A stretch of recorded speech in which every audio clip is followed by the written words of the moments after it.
They say the ocean keeps what it wants. Here, in this stretch of water, compasses twist, radios die, and names vanish from every record. No storm, no wreckage, just silence so complete it feels alive.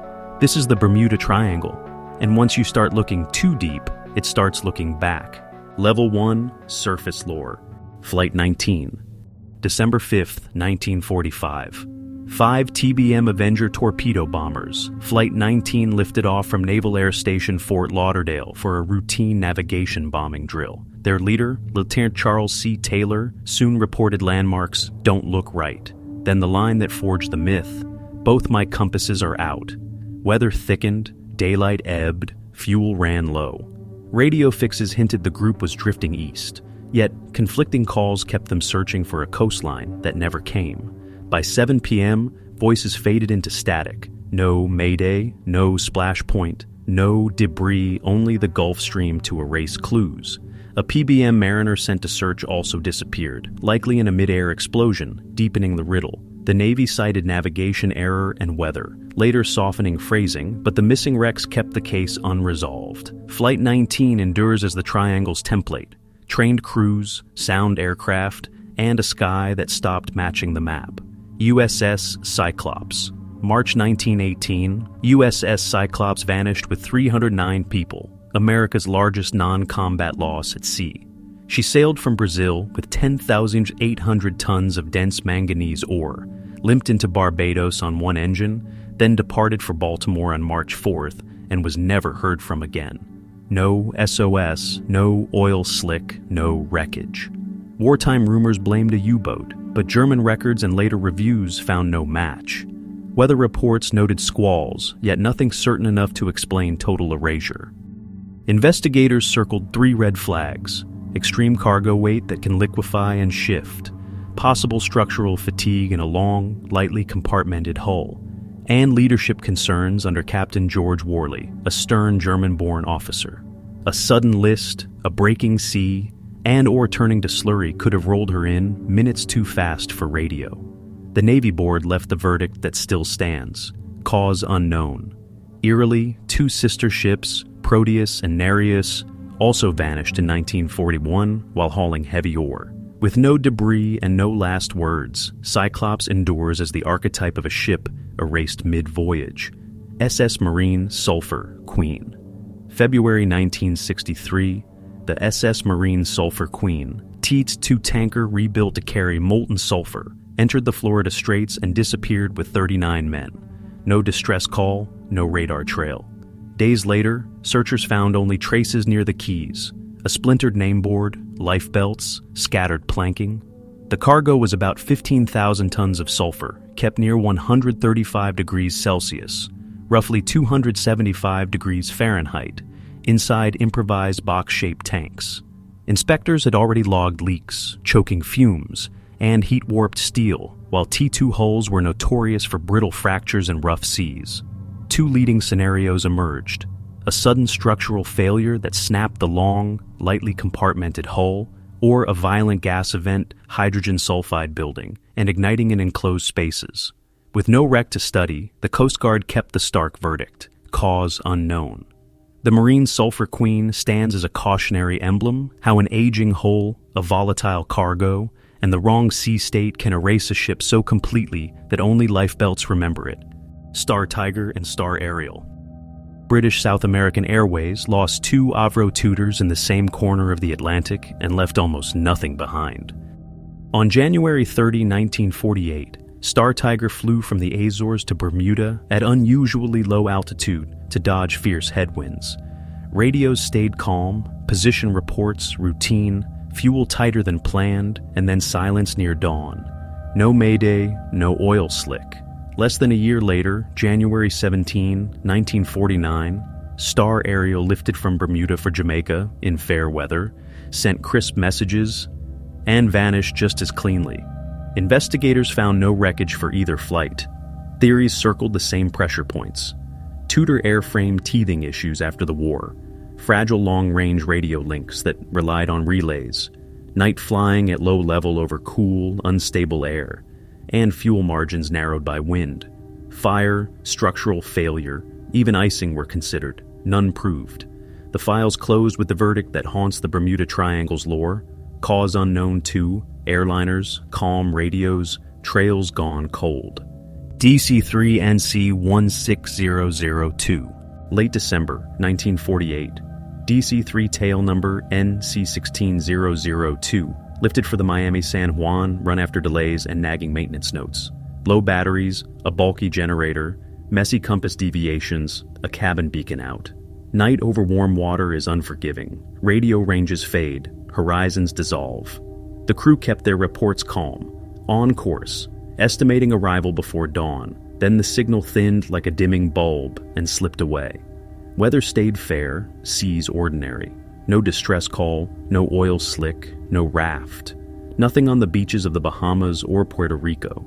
Investigators traced a chain of small liabilities: undercharged electrics that shorten radio reach, old instruments prone to drift, and long overwater legs that magnify tiny navigation errors.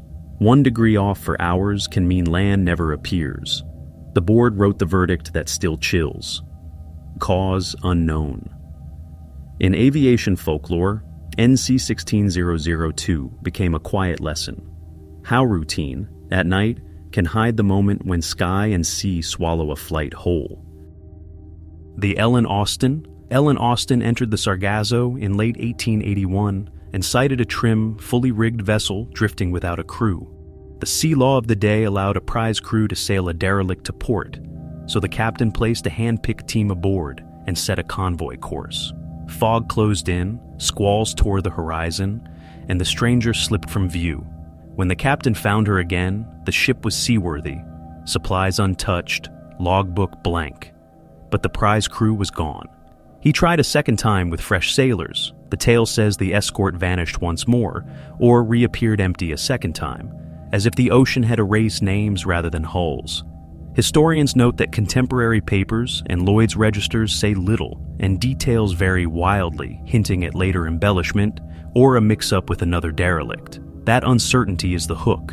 The Ellen Austin story reads like a case file with the pages torn out, which is why it endures whenever the triangle is mentioned. Columbus's Strange Lights, Columbus's journals, preserved through Bartolomé de las Casas, describe 2 unsettling moments on the first voyage. Early in September, the helmsman noticed the ship's compass no longer aligned as expected. The North Star seemed to drift, and the needle showed a steady offset. They had stumbled into magnetic declination, the first clear European note that a compass can point away from true north, and that Polaris appears to shift with latitude. Weeks later, on the night before landfall in the Bahamas, sailors reported a small, flickering light that rose and fell as if carried by a hand, then vanished. Fear rippled through a crew already anxious about distance and unknown seas. Natural explanations fit the clues: shore fires from islanders beyond the horizon, a torch on moving ground swells, blue-green bioluminescence, even St. Elmo's fire dancing on rigging. The log we read is a later copy, so details are blurred, but the core remains striking. What frightened them were not demons of the deep, but new physics and new coasts revealing themselves in real time. The name is born. 1964 gave the phenomenon a name. In Argosy magazine, writer Vincent Gaddis stitched scattered sea and air mishaps into one map and called it the Bermuda Triangle. He fixed the points Miami, San Juan, Bermuda, and threaded cases like Flight 19 and the Marine Sulfur Queen into a single ominous corridor. The idea traveled, but Charles Berlitz turned it into pop culture. His 1974 bestseller, The Bermuda Triangle, mixed disappearances with exotic speculation. Atlantis, magnetic oddities, time slips, sold millions, and spawned TV specials, paperback clones, and fold-out maps. Critics struck back fast. Researcher Lawrence Kusha, in 1975, rechecked logs, weather, and positions, showing routine causes, errors, or incidents located outside the supposed triangle. The U.S. Coast Guard and Lloyd's of London echoed the same line: no abnormal loss rate, yet the label stuck because it is clean, visual, and memorable, a headline that turned a patch of ocean into a story. Level 2, Choppy Waters. The Deadly, Boring Truths. Hurricane Alley. Hurricane Alley is not a line on a map, but a machine built from heat. In late summer, the Atlantic's warm pool and the swift Gulf Stream load the air with moisture. Low wind shear lets thunderstorms stack vertically. Tropical waves rolling off West Africa provide the seed. Result? Vortices that can spin up from scattered cells to a named storm faster than a forecast cycle. The same physics drives the triangle's whip-crack squalls, a dark shelf cloud, then microbursts hammering the sea, visibility to zero, barometer falling, radios hissing with static. Waterspouts form when a tight vortex couples cloud base to warm water, turning spray into a rope that can shred small craft. Rapid intensification pressure dropping and winds doubling overnight arrives when deep ocean heat content feeds the core. Mariners read the tells, a sudden wind shift, mare's tails high above, a line of towering cumulus. From blue to blackout is no mystery here. It is the atmosphere shifting gear.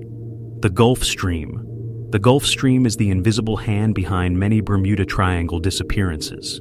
It's a massive river of warm water racing through the Atlantic, moving faster than most people realize, up to 4 knots or about 5 miles per hour. A wreck, a lifeboat, even floating debris can be swept dozens of miles overnight. When a plane or ship vanishes here, the current erases the clues before rescuers arrive. Search grids drift off target, oil slicks scatter, and wreckage sinks beyond reach. The stream's power also fuels sudden storms. Clear skies can turn black in minutes. It bends radar signals, creates strange water temperatures, and hides traces in swirling eddies. In the Bermuda Triangle, the Gulf Stream isn't just a backdrop. It's one of the main reasons why so many disappearances leave no trace at all.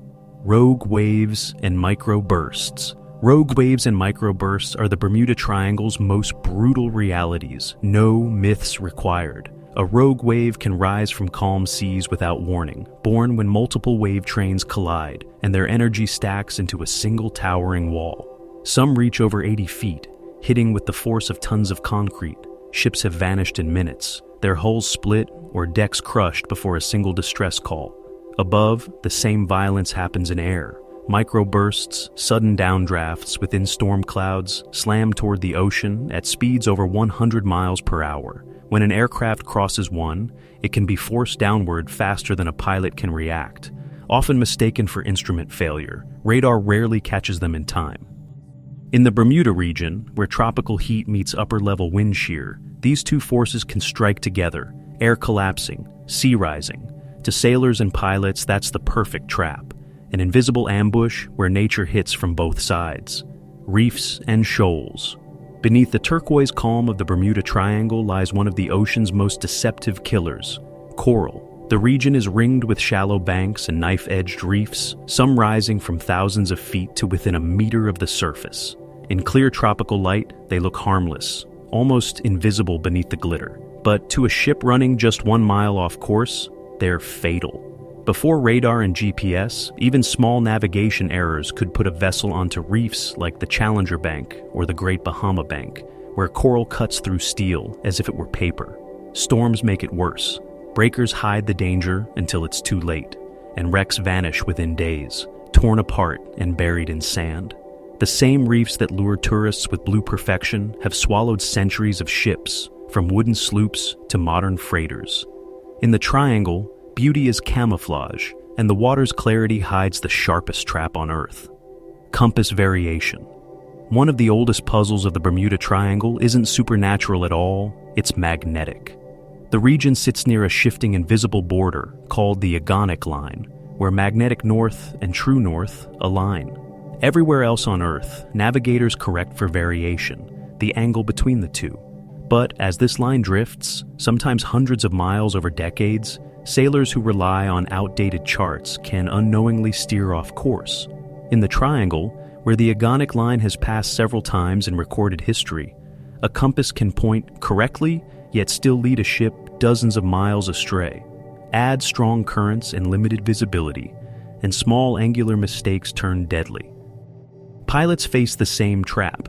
Without precise recalibration, instruments disagree, and bearings multiply. Errors across distance. Early reports of compasses gone crazy often came from crews unaware that magnetism itself was moving beneath them, a quiet, shifting force that distorts navigation without ever being seen. Spatial disorientation. The Bermuda Triangle's danger isn't always in the water, it's in the sky. Over the open ocean, especially at night or in heavy haze, pilots lose the most basic cue, the horizon. With no land, no stars, and the sea reflecting the same shade of darkness as the sky, the inner ear begins to lie. Tiny turns feel level, slow descents feel stable, and soon a pilot is banking into a gradual spiral, what aviators call the graveyard spiral. The instruments give the truth, but instinct fights it. Pilots try to correct by pulling up, tightening the turn until speed and gravity combine to tear the aircraft apart. Many triangle disappearances once blamed on mystery may have started this way. Tired crews flying low over dark water, a sudden cloud bank, an illusion of balance. Even military training can't erase the human brain's dependence on visual reference. In a featureless void, perception fails first, and the ocean below finishes the job. Fuel and range misreads. In the Bermuda Triangle, distance is deceptive. What looks like an easy 3-hour flight can stretch into disaster when the atmosphere conspires. Overwater headwinds, often invisible on early radar-slow aircraft, dramatically, draining fuel long before the pilot realizes. Add tropical icing. In the thin, cold layers above storm tops, supercooled droplets coat wings, increasing drag and weight, while old engines burn more fuel to maintain lift. Gauges of the 1940s and 1950s were primitive, often optimistic, reading fuller tanks than reality. Pilots trusted numbers that lied by a few gallons, and that margin was all it took. When reserve fuel vanished, radios weakened, electrical systems dimmed, and the ocean offered no emergency field. Many triangle vanishings follow that same quiet curve. A misread gauge, headwinds stronger than forecast, descent into static and silence. In aviation, the real Bermuda mystery isn't monsters. It's math, airspeed, and how quickly confidence can outrun range. Overloaded, under-maintained. Not every Bermuda Triangle disappearance was born from mystery. Many began in the engine room or the cargo hold. In the mid-20th century, ships and planes pushed their luck. Freighters overloaded with ore or fuel sat low in the water, their stability margins razor thin. The extra weight strained rivets already fatigued from years of vibration. Many merchant vessels were wartime conversions built fast, patched often, and rarely dry docked. Steel from the 1940s had a hidden flaw. Under cold stress, it could turn brittle and crack without warning. When a storm hit, one bad roll could twist the hull past its limit. Aircraft faced the same danger. Cargo lashed poorly shifted under turbulence, throwing balance off, while maintenance crews stretched schedules and reused aging parts to cut costs. In the Bermuda region, where weather can build from calm to chaos in an hour, that combination was lethal. It wasn't always the sea that swallowed them. It was fatigue, shortcuts, and metal that had already given all it could. Level 3. Twilight depths, Navy ranges, signals, and electronic fog. OTEC. On the edge of the Bermuda Triangle, hidden beneath the blue waters off Andros Island, lies OTEC, the Atlantic Undersea Test and Evaluation Center. Officially, it's the U.S. Navy's deep sea laboratory, a testing ground for submarines, sonar systems, and underwater drones. Unofficially, it's earned another name, the Underwater Area 51. The facility sits beside one of the deepest trenches in the Atlantic, the tongue of the ocean, a drop plunging more than 6,000 feet straight down. Locals whisper about nights when the sea glows strangely, and divers report hearing low mechanical hums in perfect weather. Some claim experimental craft move without propellers. Others say strange signals jam nearby radios. The Navy insists it's just technology hydroacoustics, torpedo telemetry, nothing more. But secrecy breeds fascination.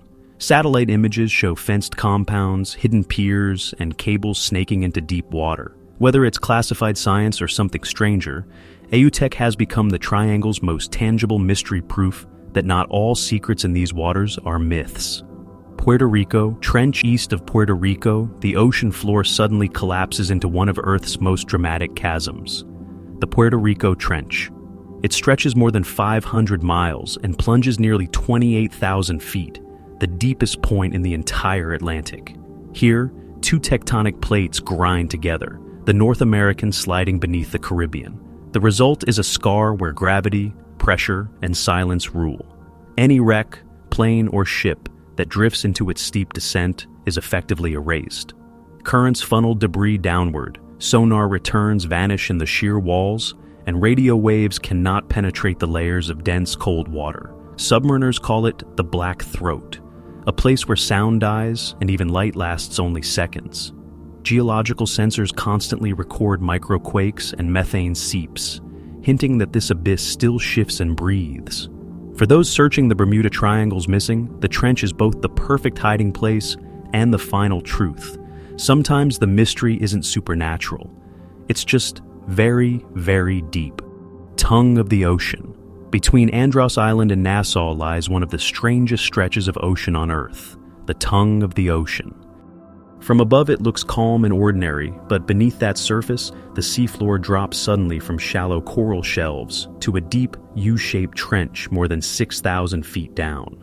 The shape acts like a natural acoustic amphitheater. Sounds bounce and twist, sonar signals scatter, and echoes return distorted or delayed.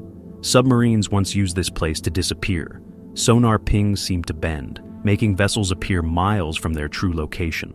The U.S. Navy's Autech base sits right on its edge, testing the limits of underwater acoustics. Fishermen tell of strange hums that drift through their holes at night, and divers report hearing distant metallic voices that fade the moment they surface. The tongue of the ocean is one of nature's perfect illusions, a place where sound loses direction, distance becomes meaningless, and silence itself can deceive. USOs. For decades, the Bermuda Triangle has been haunted not only by things vanishing into the sea, but by what seems to move under it. Sailors and sonar operators report sudden, impossible readings. Metallic shapes darting below at hundreds of knots, too fast for any known submarine. These are the so-called USOs, unidentified submerged objects. Unlike UFOs, they don't streak across the sky, but glide silently through deep water, leaving nothing on the surface, no wake, no turbulence, no heat trail. In the 1960s and 70s, naval crews stationed near Andros and Puerto Rico described sonar contacts that would appear, split in two, and vanish as if diving into the seafloor. Some claim these signals move vertically, climbing thousands of feet in seconds, a motion no human craft could survive. Scientists suggest false echoes, thermal layers, or schools of fish refracting sonar pings. But for those who watched the screens flicker and saw something rise from the black trench, the explanation felt thinner than the static itself. Instrument blizzards. Pilots crossing the Bermuda Triangle often spoke of nights when the cockpit turned into a storm of light. Needles trembled, compasses spun, and violet sparks crawled across the windshield like living veins. It's called St. Elmo's fire, a glowing plasma created when electrical charge builds up in humid air and leaks from sharp edges of metal. Science explains it: ionized particles, strong atmospheric fields, and static electricity born from thunderheads and tropical moisture. Yet for those who flew through it, explanation never matched experience. Radios filled with static, magnetic compasses twitched several degrees, and even digital instruments froze. Veteran aviators claimed the air itself hummed, as if the aircraft had entered an invisible field. Some compared it to flying through liquid electricity. In the Bermuda Corridor, where warm ocean vapor and storm energy constantly clash, these plasma bursts are common, unpredictable, and dazzling. To meteorologists, it's a natural charge release. To pilots who watched blue fire crawl along their wings, it's the sky saying, "You shouldn't be here." Bruce Gernon's electronic fog. In December 1970, pilot Bruce Gernon lifted his Beechcraft Bonanza from Andros Island toward Florida and entered what would become one of the strangest first-hand accounts in Bermuda Triangle history.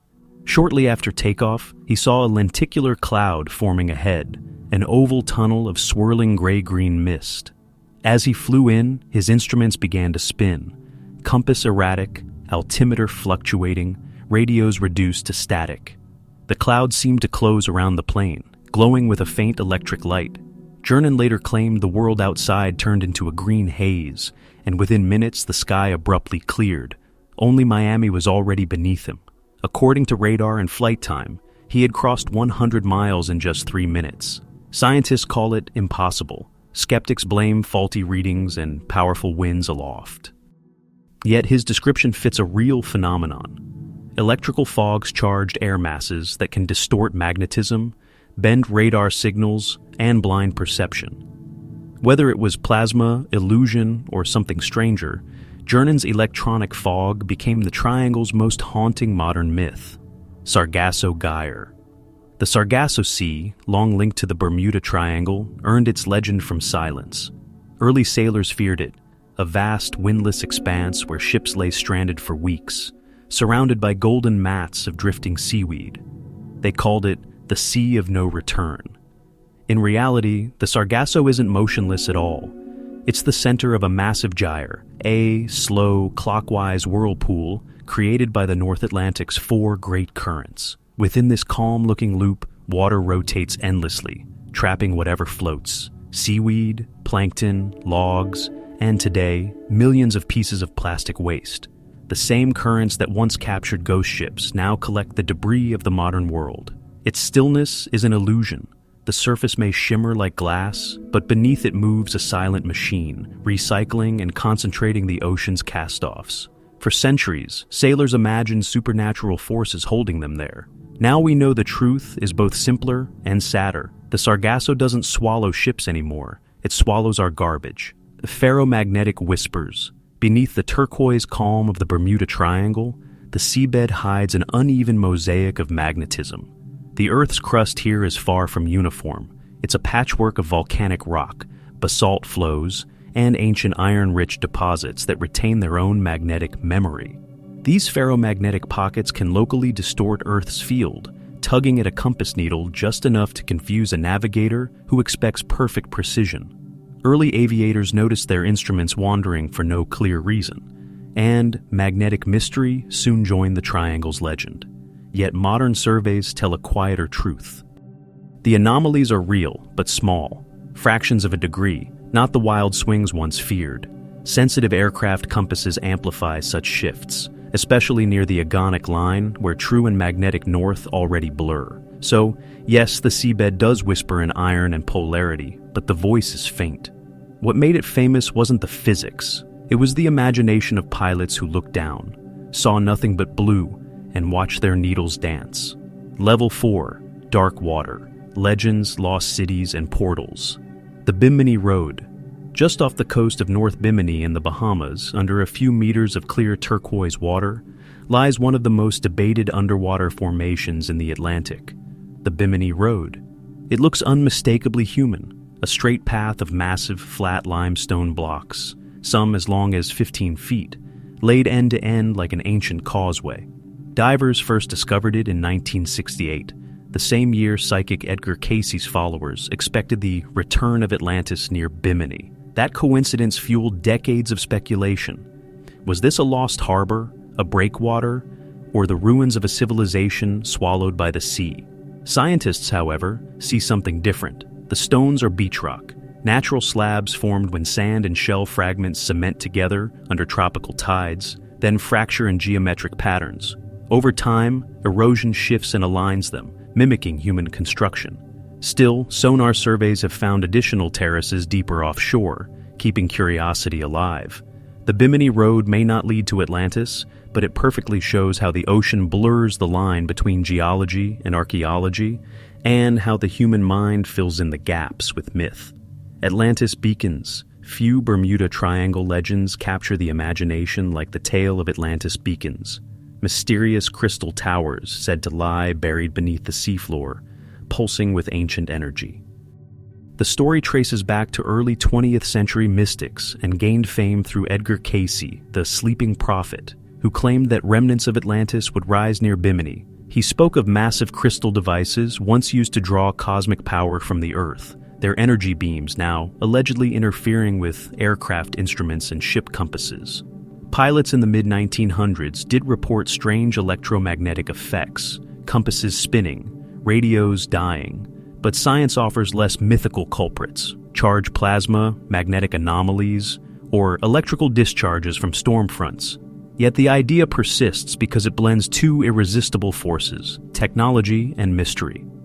Modern divers have found no crystal structures, but quartz fragments do exist naturally in the region, and sonar sometimes records odd geometric echoes from the seabed. Whether myth or misinterpreted geology, the Atlantean beacons endure as a symbol of how every mystery at sea eventually reflects our oldest one: the human need to find meaning in the deep. Portals and vortices. Among all Bermuda Triangle legends, none are stranger than the stories of portals and vortices, invisible seams in space and time said to open over the Atlantic. Pilots have described flights swallowed by luminous clouds, compasses spinning, as if gravity itself had tilted. Some tales speak of aircraft vanishing mid-radar, only to reappear hundreds of miles away, or, in the most fantastic versions, years later, untouched by age.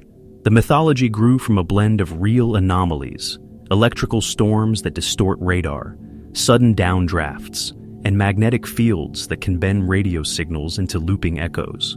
In the 1960s and 70s, writers turned these reports into visions of wormholes and dimensional rifts. Scientists dismissed the idea, noting that no energy signature or gravitational change has ever been measured there. Yet the myth persists because it taps into something primal: our unease with time itself. Cursed lines. One of the strangest modern theories about the Bermuda Triangle ties it not to weather or magnetism, but to geometry. Cursed lines, believers call them. Invisible paths of energy that supposedly crisscross the planet like veins of power. In esoteric lore, they are known as ley lines, ancient alignments linking temples, pyramids, and sacred sites. When researchers began mapping shipwrecks and aircraft losses across the Atlantic, some noticed eerie patterns. The points seemed to fall along long diagonal bands, converging near Bermuda as though strung together by an unseen thread. To them, it suggested the triangle wasn't chaos at all, but a node, a place where Earth's natural forces tangled, amplifying magnetic fields and disrupting navigation. Scientists countered that with simple probability. Enough dots on a map will always form lines. Yet the myth endures because it appeals to our instinct for connection, to see hidden order where reason sees only chance. Ghost crews. Few mysteries unsettle sailors more than the ghost ships of the Bermuda Triangle. Vessels found adrift, perfectly seaworthy, but utterly empty. The phenomenon isn't fiction. Maritime records list dozens of such recoveries. Engines humming, sails set, meals still on tables, ship logs ending mid-sentence. The most famous was the Carol A. Deering, discovered in 1921 off the coast of the Carolinas. Her galley was warm, her lifeboats gone, her crew never found. In the Triangle's humid waters, conditions conspire to erase evidence quickly. Currents scatter lifeboats, storms blur timelines, and tropical heat accelerates decay. Yet the eerie precision of these abandonments raises deeper questions.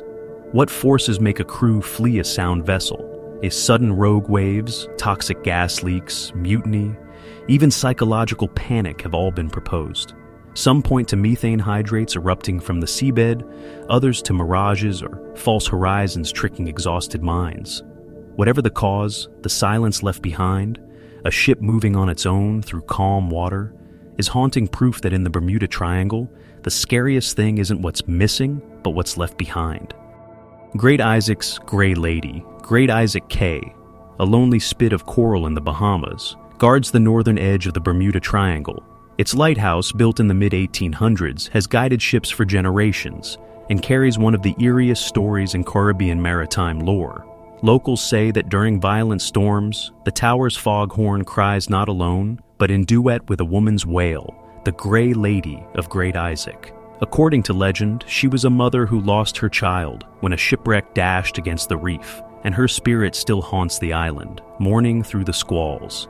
But the mystery deepened in August 1969, when a supply boat arrived to find the lighthouse keepers gone. Their beds were unmade, food half prepared, and the logbook stopped mid-entry. No trace of struggle, no sign of escape, only the steady moan of the horn echoing through the fog. Whether the men were swept away by a rogue wave or met a quieter fate, the legend of the Gray Lady endures, Today, the lighthouse stands automated and empty. Yet locals swear that in the heart of a hurricane, her cry still carries across the sea. Level 5. Midnight Abyss, the debunker's ledger. No excess risk. For all its legends, the Bermuda Triangle is not a place of exceptional danger, at least not statistically. Lloyd's of London, the world's oldest maritime insurer, reviewed centuries of ship losses and found nothing unusual. The triangle's accident rate matches that of any other heavily traveled ocean corridor. The difference is storytelling. This region sits at the crossroads of global trade and tropical weather, where thousands of ships and planes pass through every year. More traffic means more mishaps, storms, human error, engine failure. Yet every incident here carries an extra shadow because of the name. Insurance companies quietly continue to cover vessels crossing the area without charging higher premiums. A silent vote of confidence from the people who literally profit from risk. In truth, the curse of the triangle may be a psychological one, a perfect storm of expectation and coincidence. The ocean remains unpredictable, yes, but no more haunted here than anywhere else. The mystery that endures isn't on the maps, it's in the minds of those who sail across them. USCG and NOAA statements. If you ask the U.S. Coast Guard or NOAA, the National Oceanic and Atmospheric Administration, about the Bermuda Triangle, their answer is refreshingly simple. There isn't one. No shaded triangle appears on any official chart. No special warnings are issued to mariners or pilots, and no government agency recognizes it as a zone of unusual danger. Both organizations have reviewed every reported disappearance and found ordinary causes: violent weather, unpredictable currents, equipment failure, and human error. The triangle, they explain, sits at the heart of one of the busiest shipping and flight corridors in the world, where tropical storms form with little warning and navigation mistakes multiply under stress. Yet even as NOAA's data cools the legend, it can't kill it. Myths thrive where uncertainty survives, and the ocean provides plenty. The Coast Guard may see only wind, waves, and statistics, but for storytellers, the absence of proof only sharpens the mystery. The Bermuda Triangle's greatest trick is that it exists entirely on paper, not in charts, but in imagination. Flight 19, re-examined. Flight 19, the 5 Navy Avengers that vanished in 1945, became the cornerstone of the Bermuda Triangle myth. But when investigators later pieced together the evidence, the story looked less supernatural and more heartbreakingly human. The mission was a routine training flight, 5 torpedo bombers flying east from Fort Lauderdale and back. Somewhere over the open sea, their leader, Lieutenant Charles Taylor, became disoriented. His compasses malfunctioned, and convinced he was over the Florida Keys rather than the Bahamas, he turned north, directly away from land.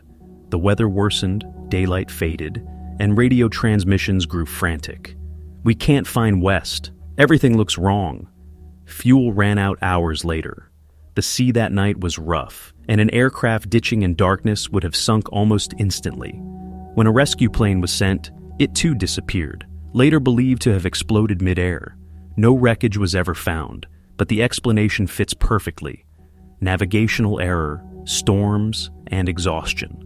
Flight 19's tragedy endures not because it's magical, but because it captures the fragility of human certainty against the vast, indifferent ocean. Cyclops' weak points.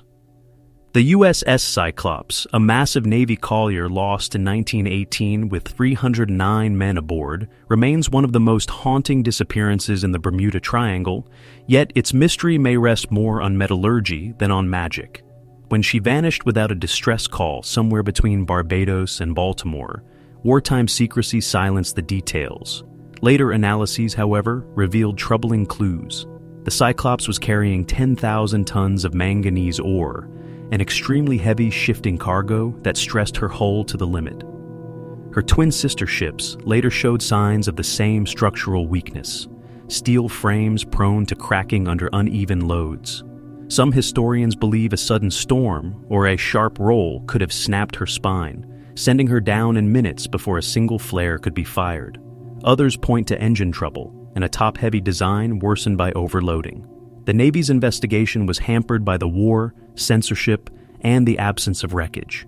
In the fog of secrecy, legend rushed in, but behind it lies a simpler truth. the Cyclops didn't vanish into another world. It was simply undone by the weight of its own design. Witchcraft mystery. On the night of December 22, 1967, the luxury cabin cruiser Witchcraft left Miami with 2 men aboard, owner Dan Burak and a local priest, for a short nighttime cruise to admire the city's Christmas lights. The sea was calm, the weather perfect. Less than a mile offshore, Burak radioed the Coast Guard. His boat had struck something, but it wasn't sinking. He asked for assistance just in case. A rescue crew reached the coordinates within 19 minutes and found nothing. No wreckage, no oil slick, no life jackets, no sign of distress. The Witchcraft had simply vanished in clear water, within sight of downtown Miami. Later investigation suggested that strong tidal currents could have carried debris far from the scene, while a small onboard fire or hull breach might have overcome the men before they could respond. Yet the mystery lingers because it happened so close to land, in calm weather, under open sky. For a case that needed no triangle to explain it, the Witchcraft became one of its eeriest examples, a reminder that sometimes the sea doesn't need fury to take what it wants. Authorial edits. The Bermuda Triangle owes much of its mystery not to the sea, but to the storytellers who mapped it. In the 1960s and 70s, writers chasing sensation reshaped maritime records to fit a narrative of vanishing ships and cursed skies. When researchers later compared the classic triangle accounts with official archives, the edits became obvious. Coordinates were misplaced. Vessels supposedly lost within the triangle were often hundreds of miles away. Reports of calm weather turned out to omit nearby storms. Some rescues, noted in Coast Guard logs, were conveniently left out to preserve the illusion of total disappearance. Even ships' logs were misquoted or rewritten to heighten drama. The most influential example came from Charles Berlitz's bestseller, The Bermuda Triangle, 1974, which merged unrelated incidents into a single mythic pattern. Investigators who retraced his cases found human error, mechanical failure, and bad reporting, not portals or aliens. Yet the authorial edits had already done their work. They turned scattered tragedies into a legend, a story smoother, darker, and far more enduring than the truth itself. Level 6, the ocean floor. What still haunts unfound wrecks. One of the Bermuda Triangle's most persistent enigmas isn't what happens to ships and planes. It's why we rarely find them. The truth lies not in portals or mysteries, but in geology and physics. The Atlantic seafloor within the triangle is a labyrinth of steep escarpments, canyons, and abyssal plains that plunge over 5 miles deep. In these trenches, wrecks disintegrate quickly under crushing pressure, corrosion, and the slow but relentless crawl of sediment. Shifting sands bury debris within days, while scavenging currents scatter lighter materials across vast distances. Even modern sonar struggles here. Steep walls reflect sound unpredictably, and strong thermoclines distort readings. Add storms, the Gulf Stream's velocity, and the sheer depth, and recovery becomes nearly impossible. That's why so many vanished vessels left no trace. The ocean simply consumed the evidence. The Bermuda Triangle doesn't erase ships with magic. It buries them with time. In its depths, every missing craft becomes part of the landscape, a silent page folded into the book of the sea, unread but not unwritten. Last words. Everything looks strange. Of all the echoes that haunt the Bermuda Triangle, none chill the imagination like the final radio words of those who vanished there. Everything looks strange, one pilot gasped before static swallowed his transmission. We can't tell where we are. The ocean looks different, said another. These fragments, caught in the final moments before silence, have fueled decades of fascination. In reality, they reveal something profoundly human. The disorientation and terror that can seize even trained professionals when nature strips away every point of reference. Flying or sailing over featureless seas, surrounded by cloud and glare, can warp depth perception until sky and water become one. Add faulty instruments, vertigo, or exhaustion, and the mind itself begins to betray its host. To listeners on the ground, the broken calls sounded like voices crossing into another world. But to those who study flight psychology, they mark the tragic instant when awareness dissolves into confusion. The mystery isn't what happened after the transmissions ended. It's how, in their last seconds, people faced the vastness and realized they were utterly, irretrievably lost. Sonar phantoms. Beneath the calm blue of the Bermuda Triangle, sonar often lies. Ship crews and submarine operators have reported readings that defy logic, false seafloors appearing where none exist, echoes rising and falling as if something alive were moving beneath. Scientists call them sonar phantoms. The phenomenon occurs when sound waves hit layers of water with sharply different temperatures or salinity, the thermocline. These layers bend and refract the signal, creating the illusion of solid shapes, even entire mountain ranges that shift position from one scan to the next. To the human mind, trained to trust instruments, such moving ghosts are deeply unsettling. Some recordings have shown echoes that seem to chase a vessel or pulse in rhythmic patterns, as if responding. In truth, it's physics, underwater mirages shaped by pressure, temperature, and sound. But it's easy to see how sailors once believed something watched from the deep. In the Triangle, the ocean doesn't need monsters to play tricks. It uses its own layers to whisper, reflect, and create ghosts that move like prey. Maps with holes. The mystery of the Bermuda Triangle doesn't just lie on its surface, it's etched deep into the seafloor. When oceanographers map this region, their high-resolution charts often end abruptly, as if the ocean itself refused to be drawn. Beyond those finished edges lies a landscape more alien than the moon. Sharp ridges, fractured escarpments, and pits that plunge thousands of feet into darkness. These are remnants of ancient volcanic activity and tectonic shifts that tore the Atlantic apart millions of years ago. Sonar scans reveal jagged formations resembling shattered glass, making mapping a nightmare. Signals scatter, readings distort, and shadows hide entire valleys. Even modern multi-beam systems struggle to capture details because the seafloor constantly changes. Landslides, sediment drifts, and deep currents rewrite it over time. This uneven terrain can swallow wrecks whole, trapping them in crevices unreachable by submersibles. For all our technology, much of the Triangle's underworld remains uncharted, a vast, broken topography that hides both history and tragedy in its glass-like depths. The Bermuda Triangle has been called many things: a curse, a vortex, even a doorway between worlds, yet its true nature may be far simpler and far more human. It isn't a spell, it's a convergence. Here, powerful forces of nature and mind intersect. The area sits at a meeting point of fierce weather systems, unpredictable ocean currents, and immense depth. Storms build faster here than almost anywhere on Earth. The Gulf Stream pulls debris and wrecks away like a conveyor belt, erasing evidence. Magnetic variations can confuse compasses, and microbursts can tear a plane apart before a pilot even realizes what's happening. Add to that one of the busiest air and sea routes in the world, and probability alone guarantees mystery. But beyond physics, there's something else at play: the human need for wonder. The Triangle endures not because science can't explain it, but because people don't want it explained. It's a reminder that even in an age of data and satellites, we crave the unexplainable, a place on the map where reason fades and imagination takes the helm.